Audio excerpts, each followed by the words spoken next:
amici e amiche del segno dell'Acquario, io sono Angela e questo è Exoteric World ed è così che mi trovate sui social.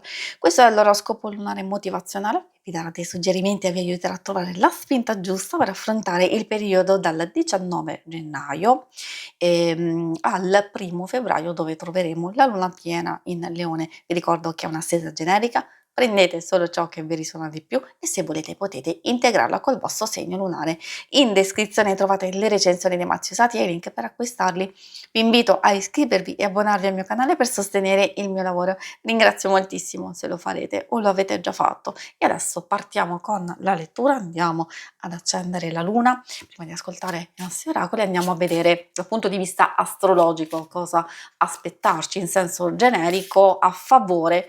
Sentiremo, avremo una bella carica di ottimismo, di fiducia, di creatività, di buone idee, di desideri che si realizzano, problemi che si risolvono o possiamo metterli un po' in secondo piano per favorire progetti, nuovi progetti, soprattutto sfruttare le nostre capacità, il nostro fascino, e poi anche diciamo che è un buon momento per nuovo lavoro, nuove relazioni, nuove conoscenze, amicizie e anche viaggi e divertimento. Poi di contro dobbiamo fare attenzione agli eccessi, all'esagerazione, le emozioni sono molto forti, ci potrebbe essere eccessiva ambizione, calo della forza, delusione, bisogno di attenzione, egoismo, alcune cose che possono favorire purtroppo situazioni di conflitto e difficoltà di comunicazione. Quindi occhio, cerchiamo di usare le nostre energie con delicatezza e parsimonia, soprattutto quelle che sono un po' più forti. Adesso andiamo a vedere il nostro punto di partenza, quindi voi dell'Acquario a che punto vi trovate più o meno, insomma, anche per capire come procedere. Quindi è un qualcosa che magari dovete attenzionare. Intorno al 19 gennaio voi avete l'argento vivo, quindi vuol dire già avere un'energia molto molto forte o comunque un'energia che entra nella vostra vita. Addirittura questa può parlare proprio a livello tangibile, effettivo, di un periodo abbastanza movimentato, anche positivo e fortunato, che però può essere abbastanza fugace, quindi meglio approfittare subito di qualche occasione, di qualche circostanza. Un cambiamento, sì è vero, potrebbe essere temporaneo. Lì bisogna valutare se magari è temporaneamente positivo e poi alcune cose si modificano in modo diverso, oppure io direi soprattutto di andare a vivere, a godersi questo bel momento, comunque breve ma intenso, ma soprattutto di andare a cogliere qualche occasione che salterà fuori all'improvviso, che può donare speranza per il futuro. Porta tanta irrequietezza, sì, è vero, quindi emozioni molto forti, abbiamo visto di fare attenzione e quindi tanta irrequietezza, agitazione. Questa diciamo, può essere tanto utile, questo sì, per essere intraprendenti, per essere coraggiosi, per fare tante cose, però dall'altro lato potrebbe addirittura bloccare. Troviamo la giumenta della notte qui, in un certo senso, non è totalmente negativa, ci fa capire che forse c'è una paura, un blocco, un qualcosa che deve essere affrontato, proprio per superarlo una volta per tutte. E poi tenere testa magari a un qualcosa che ci spaventa, a volte possiamo avere può essere una fobia addirittura, oppure paura della solitudine, o ognuno ha un qualcosa che spaventa, e questo appunto è il momento giusto per comprendere magari eventualmente le origini di una ferita, di un trauma, di un dolore, di un'insoddisfazione, qualsiasi cosa. Quando arriva il momento giusto vuol dire che siamo nella possibilità di superarlo. Poi ci parla anche di sogni come ulteriore strumento per superare le nostre difficoltà.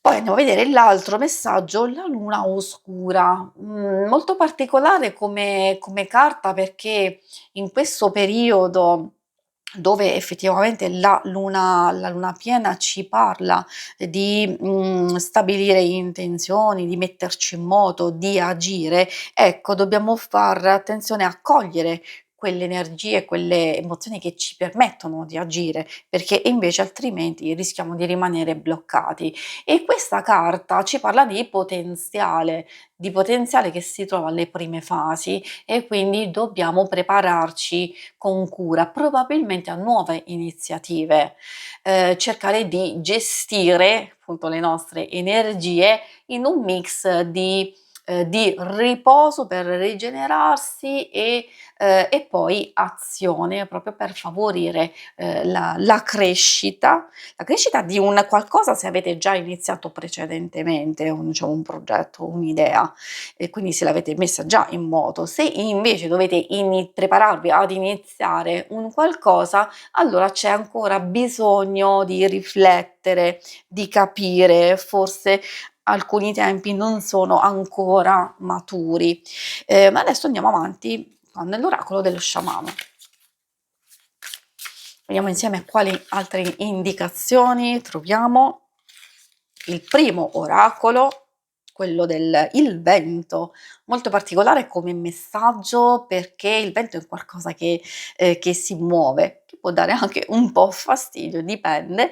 Di sicuro il significato ci parla di un qualcosa che è pronto per essere trasformato. Può essere un'idea, può essere un'abitudine, una prospettiva, eccetera. Quindi di lasciare andare il bisogno di controllo e, magari di abbandonare un'abitudine e di aver fiducia e determinazione, quindi portare avanti, una sfida.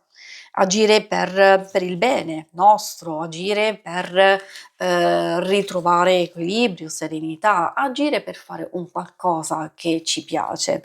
L'altro messaggio arriva dalla carta Lo sciamano mistico, molto interessante come messaggio perché, spesso è legato alla fantasia, all'immaginazione ed è proprio qui che probabilmente nasce e può nascere un qualcosa che darà forma alla realtà. Magari abbiamo bisogno di liberare un nostro potenziale, oppure anche di migliorare un atteggiamento, un'azione, un modo di affrontare le cose, può essere il potere del linguaggio e della comunicazione, quindi in questo caso riflettere attentamente su cosa stiamo trasmettendo con parole e gesti. Agire con consapevolezza ci aiuta perché, probabilmente, così non commettiamo errori. Invece se ci lasciamo andare all'impeto, alle emozioni come abbiamo visto che saranno molto forti, allora lì rischiamo di dire, di fare un qualcosa di cui potremmo pentirci successivamente. Quindi agire con consapevolezza. Poi troviamo il mondo di mezzo. Questa carta ci fa capire che probabilmente per alcune circostanze voi vi trovate in una fase di passaggio, una fase dove si intrecciano scelte e prove e quindi quando si vive un'esperienza abbastanza dinamica, principalmente questa carta ci fa capire che le nostre azioni attuali, o almeno in questo periodo, saranno determinanti, andranno ad influenzare il vostro futuro. Quindi meglio appunto agire con consapevolezza, fare ordine dove si deve fare ordine. Probabilmente ci sono anche alcune situazioni che metteranno in luce le vostre stesse risorse, però allo stesso tempo anche le vulnerabilità. Ed è qui che dobbiamo cercare di capire cosa guarire, cosa utilizzare. Le nostre emozioni, quelle negative, in qualche modo non devono essere totalmente soffocate, devono essere capite, comprese, gestite, approfondite e poi guidate verso la giusta, diciamo, direzione. Quindi di prendere il controllo e di portarci appunto verso quello che si vede vedi proprio in questa lettura un nuovo inizio. Si conclude qui, questa bellissima lettura. Io vi ringrazio per avermi seguita. Se volete in alto trovate il logo per iscrivervi al canale, mentre in basso trovate le schermate per vedere il vostro oroscopo mensile e quello settimanale. Alla prossima, vi auguro una buona luna. Ciao!